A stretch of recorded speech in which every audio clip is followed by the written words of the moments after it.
Primeira carta de Paulo aos Coríntios, capítulo 1, ou melhor, capítulo 14, do 1 ao 6. Segui o amor e procurai com zelo os dons espirituais, mas principalmente o de profetizar. Porque o que fala em língua estranha não fala aos homens, senão a Deus. Porque ninguém o entende, e em espírito fala de mistérios. Mas o que profetiza fala aos homens, para edificação, exortação e consolação. O que fala em língua estranha edifica a si mesmo, mas o que profetiza edifica a igreja.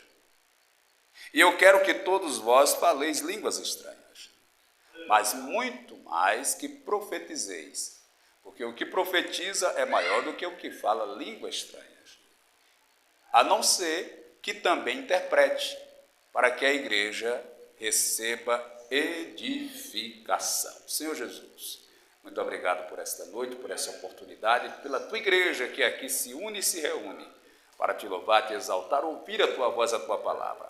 Abençoe a todos, meu Pai, que este culto continue sendo essa bênção, que os teus filhos continuem recebendo e o Senhor continue sendo glorificado. Por isso te pedimos, venha, meu Pai, e assim fale conosco, em nome de Jesus. Amém. Deus abençoe, pode sentar.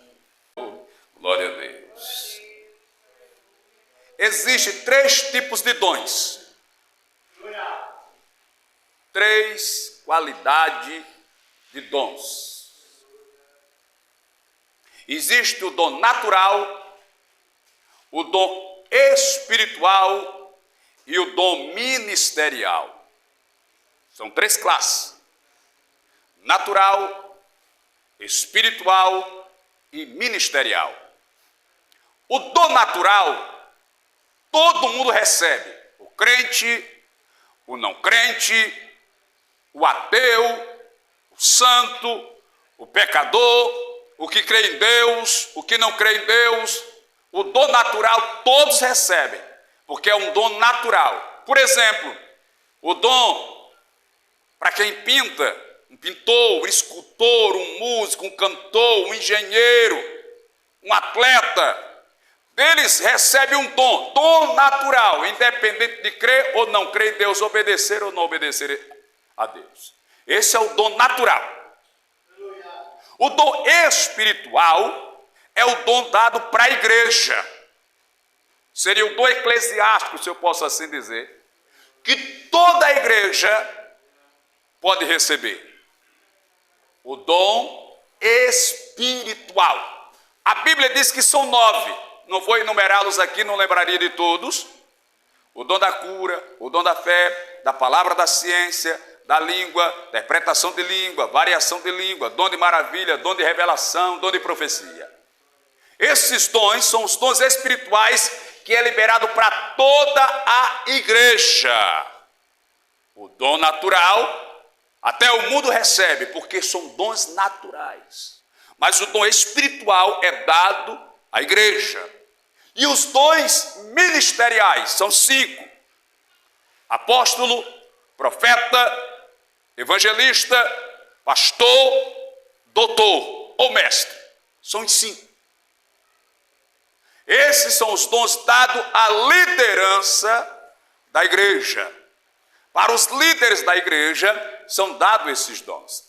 E parece-me que ele foi dado em fase. Parece que teve a fase do apóstolo, depois teve a fase do profeta, depois teve a fase do evangelista, do pastor e do doutor. Mas parece-me que nos últimos dias, Deus está se valendo mais dos dons espirituais, os dons dados à igreja no contexto geral.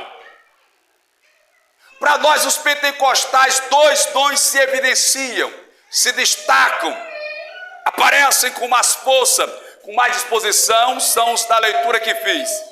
Profecia e língua estranha. São os que mais se destacam, os que mais se evidenciam, o que mais aparece no nosso meio. Profecia e língua estranha. A língua estranha são 3 dons. O de língua, variação de língua, interpretação de língua. São 3. Mesmo dentro de apenas um contexto que seria a glossolalia, que seria o falar em outras línguas, ou línguas espirituais, línguas desconhecidas, línguas estranhas, que pode ser até o idioma, pois quando os apóstolos receberam lá no Atos 2, eles falaram a língua do povo que ali estavam, sem nunca eles terem estudado, sem nunca eles terem ido numa faculdade, sem nunca eles terem ido numa escola. Eles falaram o idioma daquele povo. Eles não estavam entendendo a língua que eles estavam falando, mas o povo que estava ouvindo entendiam a sua língua, o seu idioma. O problema é que nos últimos dias está, como alguém falou, se banalizando o língua estranha, a profecia, que são os mais evidenciados dentro das igrejas pentecostais, principalmente das Assembleias de Deus, mas está se banalizando, estão utilizando de uma forma banal, como se fosse uma coisa, não sei, sem consideração, sem respeito, sem temor. Não, louvado seja Deus, isso é uma coisa séria, isso é uma coisa de responsabilidade, de compromisso, falar em mistério e profetizar. Veja, a profecia ela tem 3 finalidades: exortar, consolar e edificar. Consolação, exortação e edificação. Essa é a sequência. Consolar, exortar e edificar. Consolar é fácil de você entender. É quando alguém está chorando, quando alguém está triste, quando alguém está abatido, alguém vai lá e traz uma palavra de conforto, de consolo, de ânimo. Isso é consolar. Por isso que Jesus Cristo disse: olha, quando eu for, eu não vou deixar vocês só. Eu enviarei outro consolador, louvado seja Deus. Por quê? Porque os discípulos, na iminência, no entendimento que Jesus ia ser tirado deles, eles começaram a ficar tristes, pensativos, desanimado, mas Jesus Cristo afirmou: eu não vou deixar vocês sozinhos, eu enviarei outro consolador, ele estará com vocês, ele consolará vocês, ele ajudará vocês, ele não deixará vocês, louvado seja o Senhor.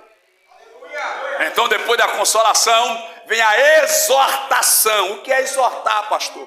Exortar é o mesmo que repreender. A profecia ela serve para consolar, exortar, que é o mesmo que repreender na linguagem do dicionário. Só que exortar, sendo o mesmo que repreender, já traz um cuidado maior. É exortar com cuidado, exortar com amor, exortar com carinho, exortar com brandura. Ele consola e ao mesmo tempo corrige, porque Deus castiga quem ama e açoita quem toma por filho. E por fim, vai servir para edificar. Se o que eu profetizo não está servindo para edificar, eu tenho que pensar no que eu estou profetizando, que pode ser que não esteja dentro da vontade de Deus. Se o que eu profetizo está entristecendo, está abatendo, está desanimando, está tirando da igreja, está afastando do convívio, eu tenho que rever os meus conceitos sobre profecia para ver se de fato está de acordo com a vontade de Deus. Porque veja, a profecia ela vai consolar, ela vai exortar, mas no fim ela deixa você firme, edificado, alicerçado. E aqui está o cuidado que a igreja precisa ter nos dias atuais.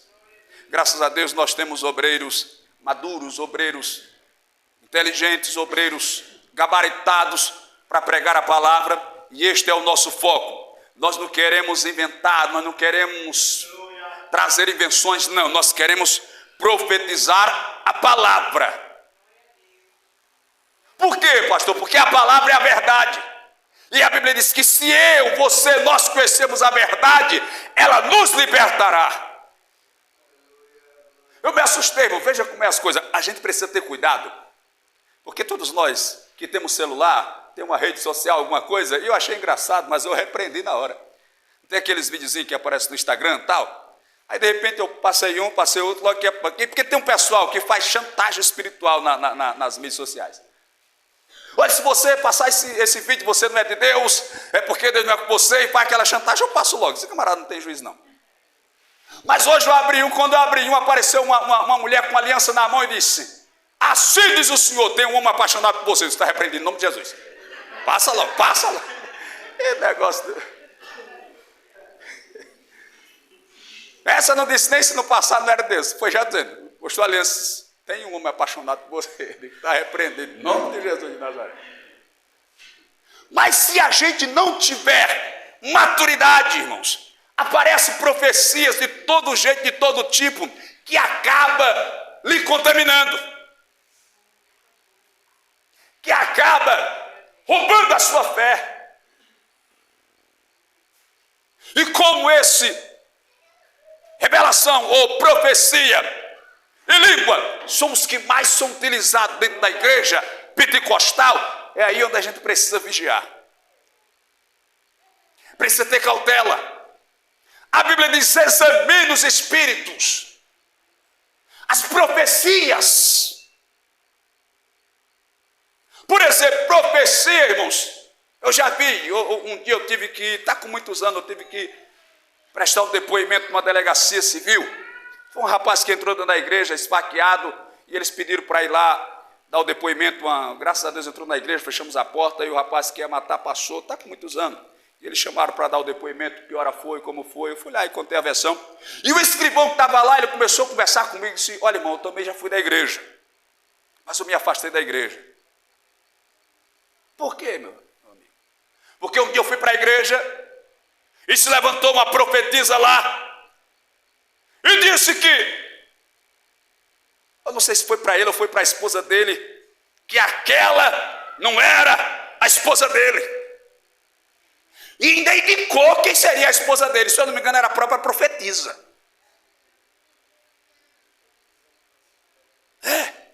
Porque tem pessoas que às vezes dentro do contexto espiritual, Deus usa ele, porque Deus pode me usar uma vez, irmãos, e eu viver mais 30, 40, 50, 60 anos, e Deus nunca mais me usar. Mas eu achei bom Deus ter me usado. Eu achei bom aquilo que eu profetizei ter acontecido. Aí eu vou agora tentar criar um status de profeta, mas Deus não está mais me usando. Eu vou tentar usar Deus, já que Deus não me usa, eu vou usá-lo, ou pelo menos usar a palavra dele. Aí o que é que acontece? Não tem o dom da revelação? Aí a pessoa vai querer usar o dom da adivinhação. Joga verde para colher madura. Semelhante a um que apareceu na sede de Madureira de Maceió há muito tempo. Acho que a minha esposa, quem estava lá, eu não lembro. Eis que o senhor está me dizendo, mulher. A mulher estava grávida. E a criança que está no teu ventre vai ser um menino. E tem que se chamar Marcos. Vai ser homem. E você tem que colocar o nome de Marco. Agora, se você duvidar, vai ser menina. Veja, ele tirou dele toda a responsabilidade. São aquelas que jogam a verde para colher uma madura.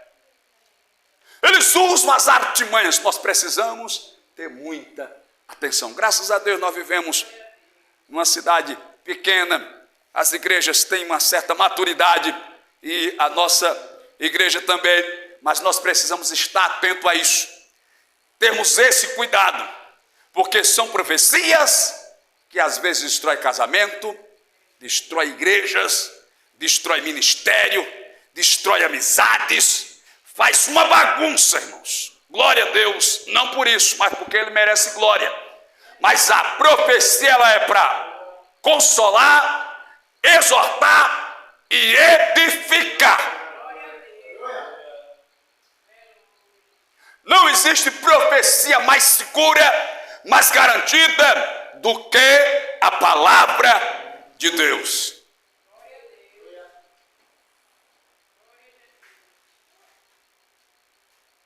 Veja, eu estou falando sobre os dons, sobre o agir de Deus na vida do cristão, na igreja, sobre o seu povo.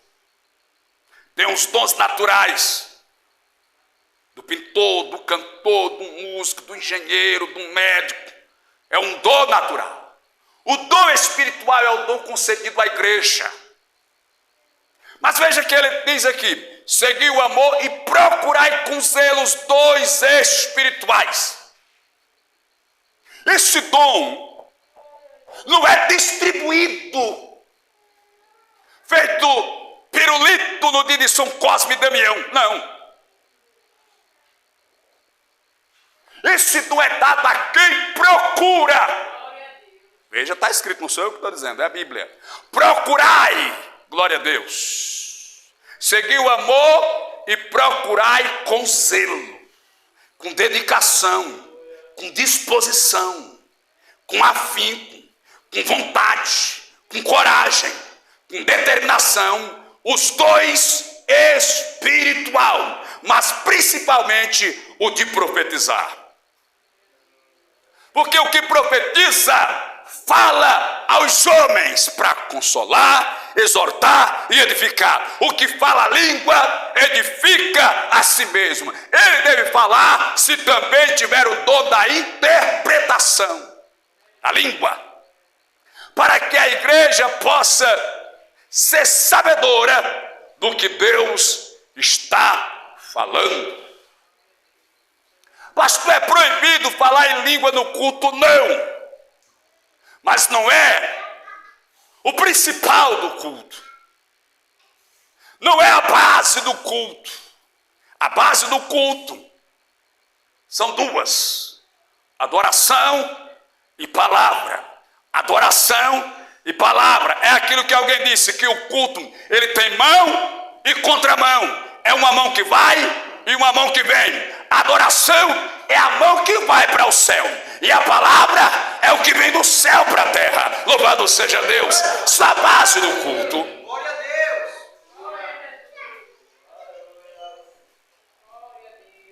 Eu já ouvi cada história, irmão, que eu fico até sem saber como falar para os amados. Por exemplo, a irmã estava de joelho, orando no círculo de oração. Aí alguém passou, aí disse para a outra: isso aí não é de Deus não, isso é da carne. Sabe o que foi que a irmã fez? Não ignore não, eu não vou fazer o gesto que é muito obsceno. Mas ela levantou o dedo e disse: está aqui que é da carne.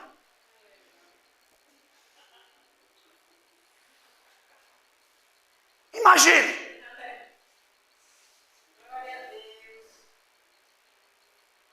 Então quem reprovou estava certo, porque não é possível que alguém, aleluia, cheia do Espírito, cheio do Espírito.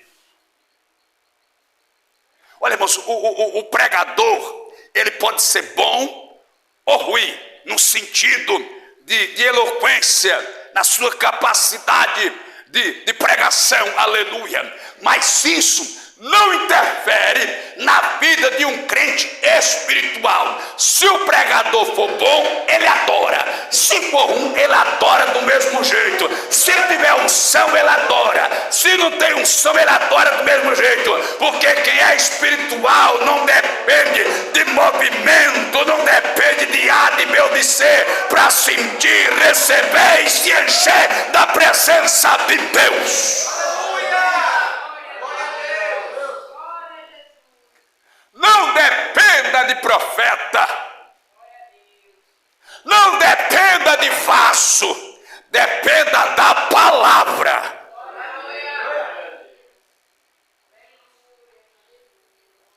Aí eu visitei alguns irmãos hoje, e eu cheguei na casa do irmão e o cachorrinho dela veio para a minha perna, e eu, como é o nome do bichinho? Esse é churrinho.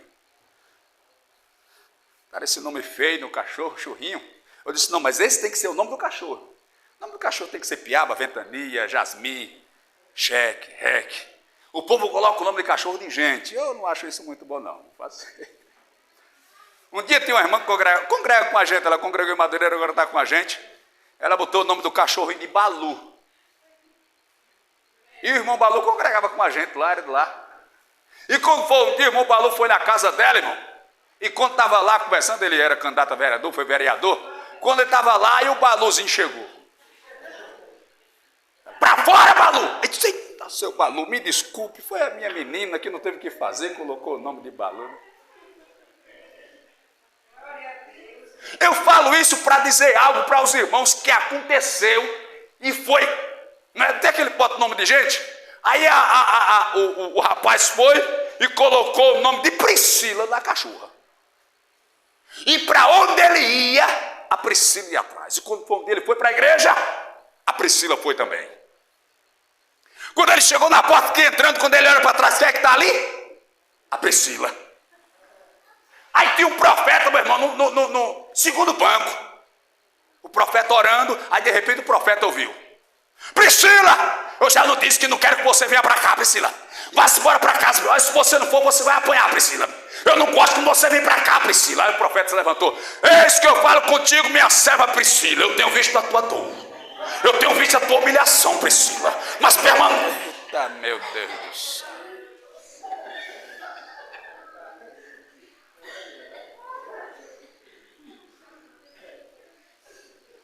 Aleluia. Deus fala, aleluia.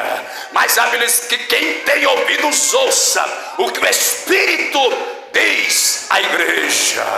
Cuidado, meu irmão, aleluia. A profecia é para consolar, exortar e edificar, aleluia.